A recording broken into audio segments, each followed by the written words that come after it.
Madame, mademoiselle, monsieur, bienvenue à Metro News. Voici les principaux titres qui seront développés aujourd'hui.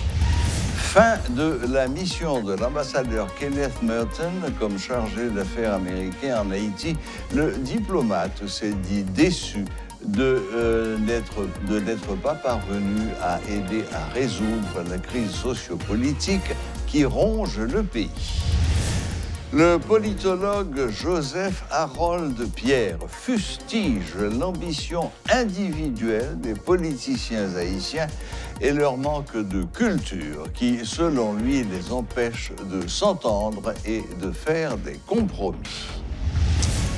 Une réorganisation scientifique et rationnelle de la force publique haïtienne, c'est ce que préconise l'historien Georges Michel pour combattre l'insécurité en Haïti.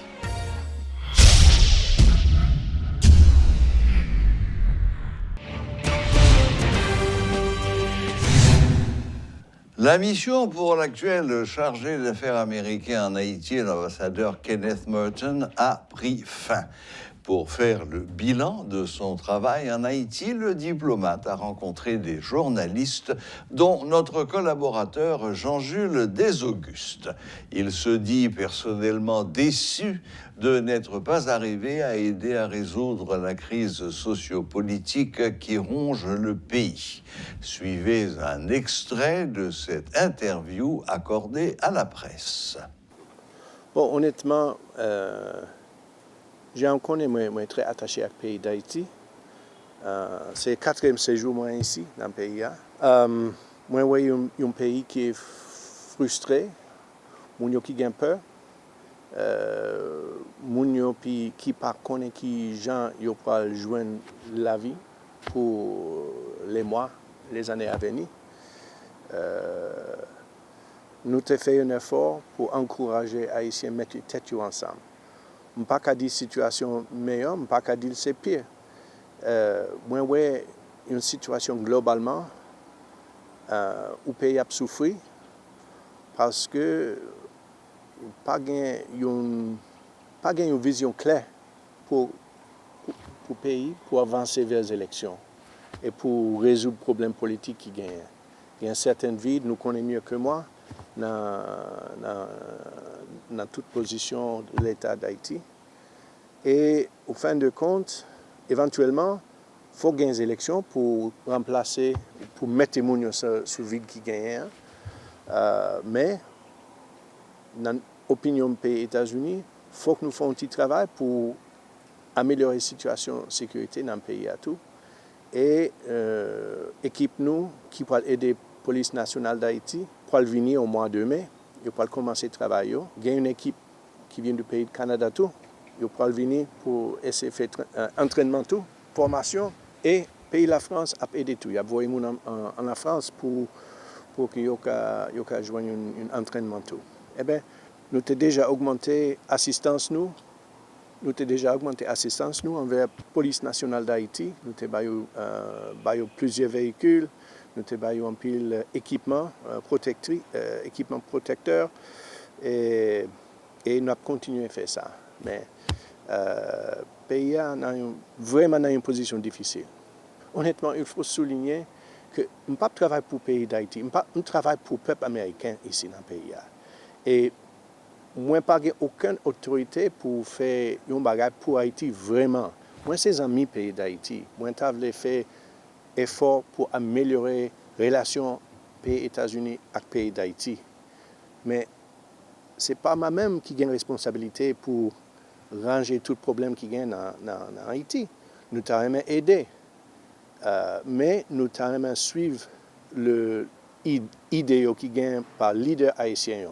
Et c'est peut-être ça, nous encourageons, nous mettons tête ensemble pour que gagne un accord, un consensus, une feuille de route, j'en voulais, pour avancer le pays.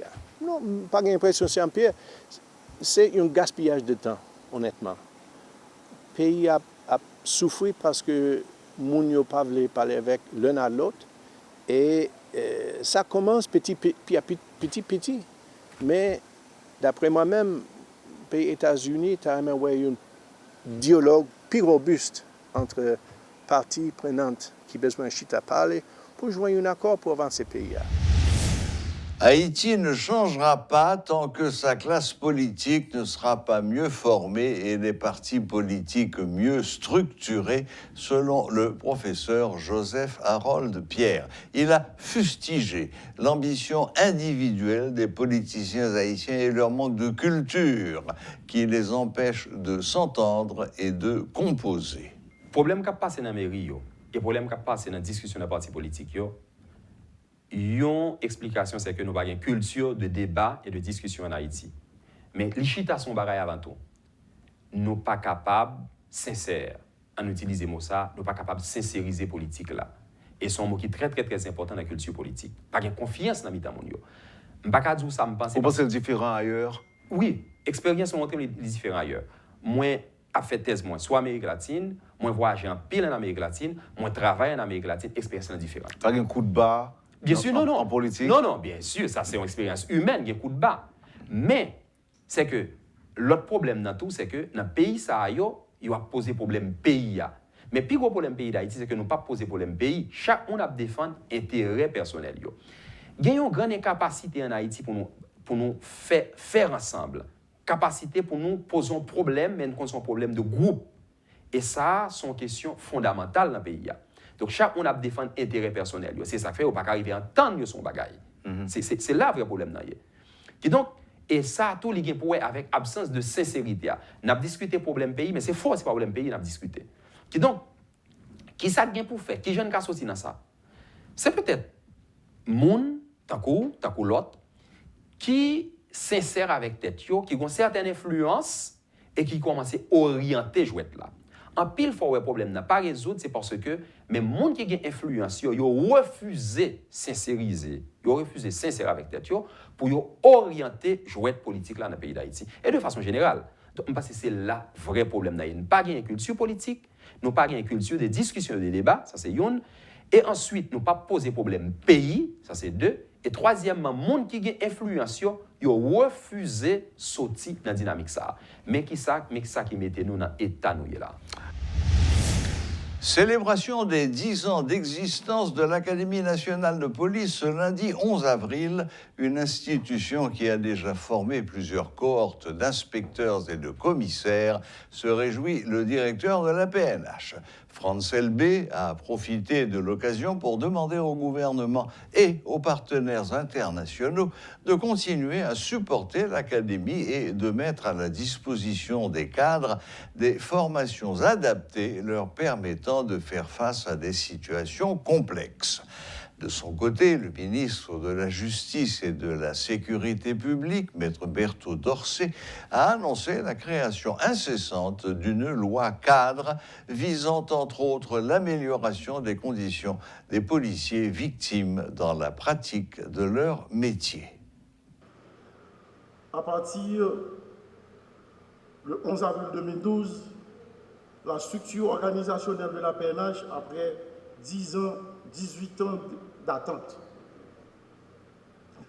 Depuis cette date, beaucoup se sont attelés à la tâche de faire grandir cette institution à travers sa structure administrative, ses programmes, ses partenariats, pour ne citer que cela.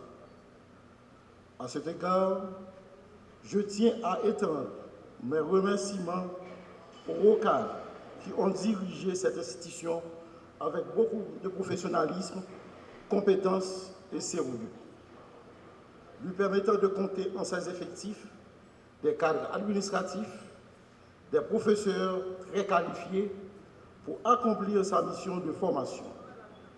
Nous voulons parler entre autres de l'inspecteur général Maxime Miguelit, de l'inspecteur général Moreau Francen, de l'inspecteur général Jean-Gadi Muscadet et l'actuel directeur de l'Académie, le commissaire divisionnaire Arimdon Rico. Mes remerciements vont également aux différents partenaires tels que l'ambassade des États-Unis, à travers l'ANL, la section militaire et la garde nationale de la Louisiane, l'ambassade du Chili, et de la France. Les organisations de défense des droits humains et autres, durant des années, ont fait de l'Académie un haut-lieu de partage d'expériences et de savoir afin de permettre aux différentes unités de la police nationale d'Haïti de réaliser leurs objectifs, d'atteindre d'un très haut niveau de professionnalisme. Ma présence ici témoigne d'une part une reconnaissance du travail accompli par la ANP pour mettre au service de la police nationale d'Haïti des cadres bien formés et d'autre part ma vision de faire de la formation sous mon commandement l'un des piliers de la transformation institutionnelle et de la réponse publique efficace que la PNH se doit d'apporter face aux nombreux défis d'ordre sécuritaire et d'organisationnel. L'Académie nationale de police, dès sa mise sur pied, à date constitue un véritable diffuseur de compétences et une référence en matière pédagogique. Elle demeure un opérateur de formation pour une police intégrée et structurée à différents niveaux. Elle forme les futurs fonctionnaires de la sécurité publique et des techniciens de la filière scientifique. Tout au cours de leur formation, les étudiants acquièrent les valeurs de leur métier en y apprenant durant leur internat la vie en communauté. Au bout de compte, seuls les apprenants motivés et capables de faire face à différentes situations arrivent à boucler le cycle d'études. Le programme requiert forcément une certaine polyvalence des compétences techniques, physiques et cérébrales. L'étape la plus importante de la formation reste le concours d'admission pour devenir des gardiens de la paix. Ce concours comporte, en plus des épreuves de connaissances générales, des tests d'endurance physique et des tests psychotechniques, ainsi qu'un entretien de motivation, un exercice de gestion de stress. À l'occasion de la célébration de cette première décennie, l'occasion m'est donc offerte de souhaiter une implication encore plus dynamique du ministère de la Justice et de la Sécurité publique dans le programme de formation de l'Académie et dans les initiatives visant à améliorer les conditions de vie des recrues. Dans cet ordre d'idées, et sur proposition de la Direction générale de la police nationale, le ministère travaille ardemment à l'élaboration d'un cadre légal devant permettre tant aux descendants des policiers tombés dans le champ d'honneur que des policiers lui-même frappés d'incapacité partielle ou permanente de bénéficier d'un traitement spécial. Plus de 6000 appels ont été recensés durant ces 2 dernières années au niveau de la cellule d'intervention psychothérapeutique d'urgence d'Haïti, CIPU. C'est ce qu'ont fait savoir les responsables de l'association haïtienne de psychologie. En conférence de presse ce lundi, à l'occasion des 2 ans d'existence de la cellule, Pascal Néry Jean-Charles et Ronald Jean-Jacques ont précisé que cette structure a été créée après l'introduction du Covid-19 dans le pays, dans le but de venir en aide aux personnes souffrant de détresse psychologique. Je pense que nous vivons un moment de crise, et parce que là, actuellement, nous avons un peu de kidnapping, insécurité. Avant, insécurité, nous avons pris le Covid-19. Après, ça a un tremblement de terre. Donc, c'est un ensemble d'événements qui, une après l'autre, qui arrivent dans le pays. Et l'événement, ça a eu un impact sur la population. Et un impact que le gain, c'est un impact au niveau de la santé mentale. Et c'est la raison qui fait que nous faisons ça. Et nous-mêmes, nous mettons réponse parce que nous-mêmes, en tant qu'association, nous essayons de développer des stratégies pour nous capables de venir à aide à la population. Donc, nous avons envie vraiment parler pour nous capables conscients de qui impact situation ça a gain sous moun yo à travers des données, des chiffres, des appels et autres. Et d'un autre côté, nous envie tout présenter et pour moun yo connaît que cellule n'a existé, mais quel type d'intervention que nous fait et puis tout monde qui t'a collaborer avec nous, est capable et rentrer en contact avec nous pour nous capable et avancer pour nous continuer à service. Comme dit tout, l'association haïtienne de psychologie est là depuis 2010 après 12 janvier. Donc et ça veut dire que nous toujours là, dans un moment de crise, et je pense que 11 ans après et 12 ans après, je pense que il est important pour nous capables de partager, non seulement ça nous a fait depuis avant, mais actuellement là, avec 2 ans, 6 puis, je pense que c'est important pour nous capables de partager l'expérience. Nous, ça nous fait pour que la population soit capable de plus sensibiliser par rapport à la santé mentale, que de nos jours, nous pensons que sont vraiment problématiques. Ligne téléphonique, ça, depuis 13 avril. À nos jours, nous avons plus de 6 000 appels de monde qui est en détresse qui relaient sur ligne ça. Moun yo relé pour toute qualité cause, pour insécurité, pour stress, pour angoisse, anxiété au gain, mais yo relé tout parce que yo té peur. Pour Covid, yo relé parce que yo peur pour insécurité dans la rue, yo peur. Pour kidnapping, moun qui te kidnappé relé tout pour essayer la joindre en premier soin et sous ligne ça, nous offrir au minimum moun nan ka relé 3 fois et l'a toujours joindre en premier écoutant ou bien un spécialiste, un psychologue.